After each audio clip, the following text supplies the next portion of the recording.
So guys, tikman natin. So at first, season natin ng salt. Ayan.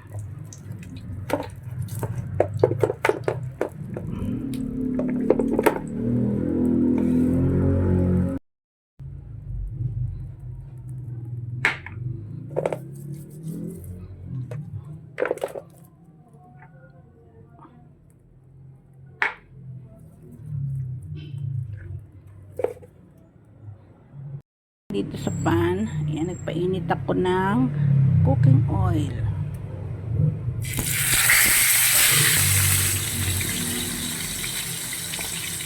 Pa-fry muna natin ng konti. Kailangang mag-brown. So ito yung isa sa magandang part ng pork. Gusto ko to para sa nilaga, sinigang, ayan, siyempre sa barbecue. Ayan. Marami pang ibang recipe na pang kaldereta, okay din to. Ayan yung gusto kong part ng pork.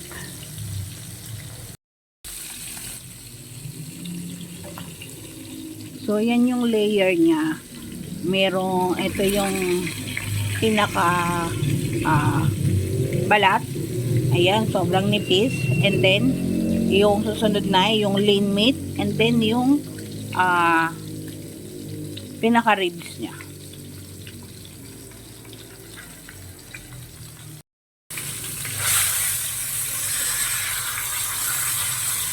Yan, baligtad rin, binaligtad ko lang para yung kabila naman yung maluto ng konti, mag brown.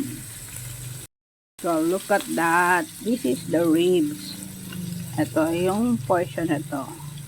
So the rest is the lean meat and yung pinaka skin.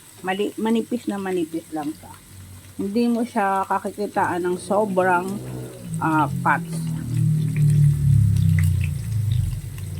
Maganda po sana kung pag-grill sa smoke grill, yun, through charcoal yung ating process, but then hindi available mag charcoal, mag grill, kaya medyo may ambon-ambon, ulan-ulan sa labas, and then kaya dito na lang sa kawali.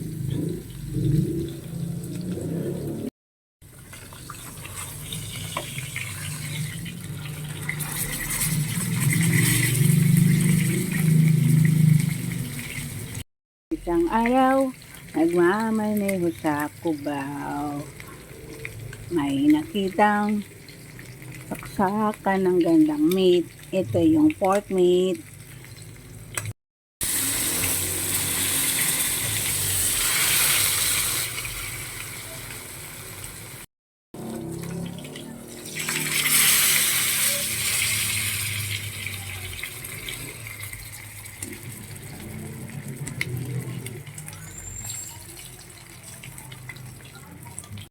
Ito rin yung para sa akin masarap na part para for caldereta. Ayan, kasi nga mayroon siyang bone, may lean meat at may konting balat, konting fats. Konti lang siya guys. Manipis, promise. So ito yung laging isa sa mga cut ng pork na lagi kong binibili sa supermarket kasi yung butcher doon, so alam na niya yung gagawin. Pero dito sa local, sa fresh market, pag nag-asa ko ng ganito, wala sila. Ayan, so yung isang part naman, ayan.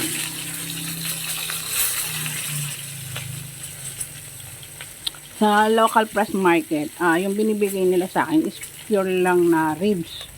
So walang ganito. Ayan. Wala yung meat sa gitna. Wala rin siyang tanggal siya sa walang ganito. Bali yung sa kanila, yung sa local fresh market, ano lang siya guys. Yung naka-separate yung bone. Tapos, pag sinabi mo yung rib, may ribs. As in, may ribs lang. Pero walang, parang lean meat na ganon. Wala. At next time nga itatanong ko nga kung anong part ng pork ito. Yung cut dito. Kasi diba sa pork mayroong kasim, pigi, ribs, lomo, belly. So at yung ito hindi ko alam kung saan part to.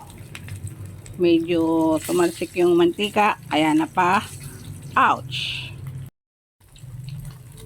So okay na to. Sa next step na tayo. So, kailangan natin ng onion, garlic.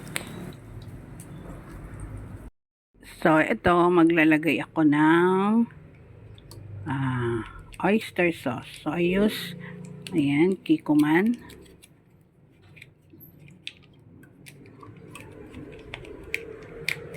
Mas gusto ko yung ano ng Kikkoman. Okay din naman yung ibang brand. You can use other brand.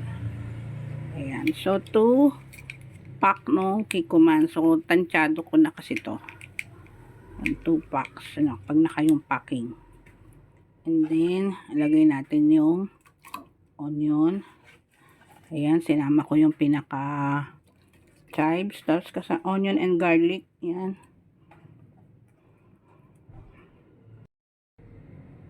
And dark soy sauce. Ayan. Tansya-tansya lang guys. Tapos Worcestershire sauce. Ayan. And haluin. So ayan. Ating mixture. Din pala ako ng pepper. Pwedeng ground pepper, cracked pepper, o yung whole kernel ko na pepper. Tapos lagay din tayo ng laurel leaf. Ayan, para may aroma. And itong ating pork. Ayan. So transfer. Ilalagay natin na dito. Ayan. So pwedeng dapat mas marami yung water, yung sabaw.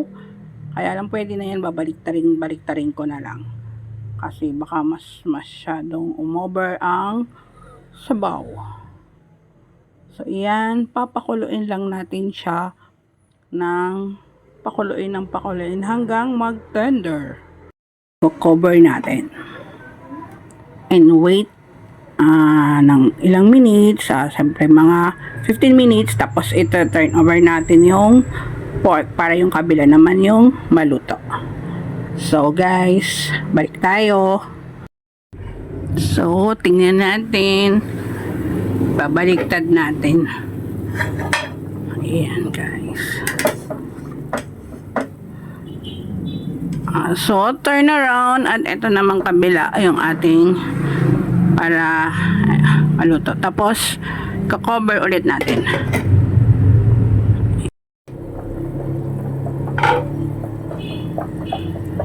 And guys, medyo malambot na. So maglalagay na ako ng konting sugar. So tatansyahin ko lang din. Siguro mga 2 tablespoon. Ayan.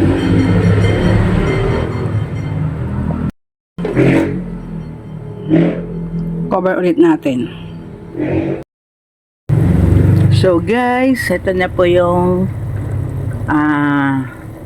consistency niya. So hindi ako naglagay ng slurry para lumapot. Kasi mas gusto ko yung plain lang. Yung lumapot siya sa sarili niyang dun sa sauce, ayan, nang walang slurry.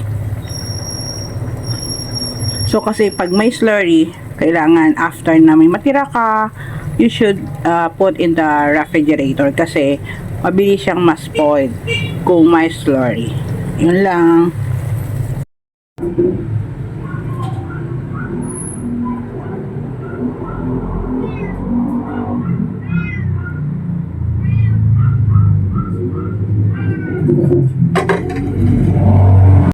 So, ito na yung ating yan, naluto na.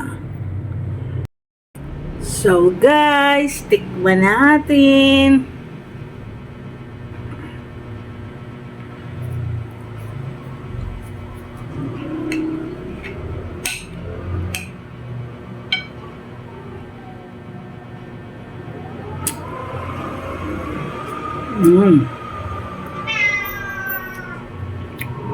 Sakto lang. Sakto lang siya. So, super tender. Kung ganito siya, guys. Mas maganda talaga kung na-grill siya, pag-grill. Ayan. So, ito yung pinaka buto. Ayan. So, yan guys. Hihiwalay natin.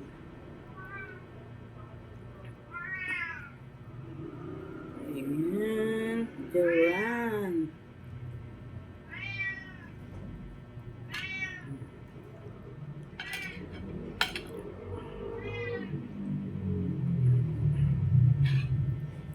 Ayan.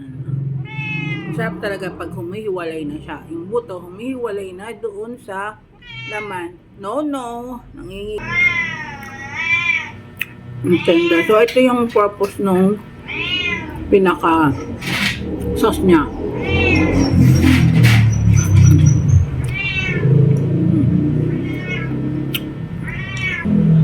Pero mas the best yung talaga yung magiging smoky yung lasa niya. So, thank you guys for watching and see you again for more. Bye!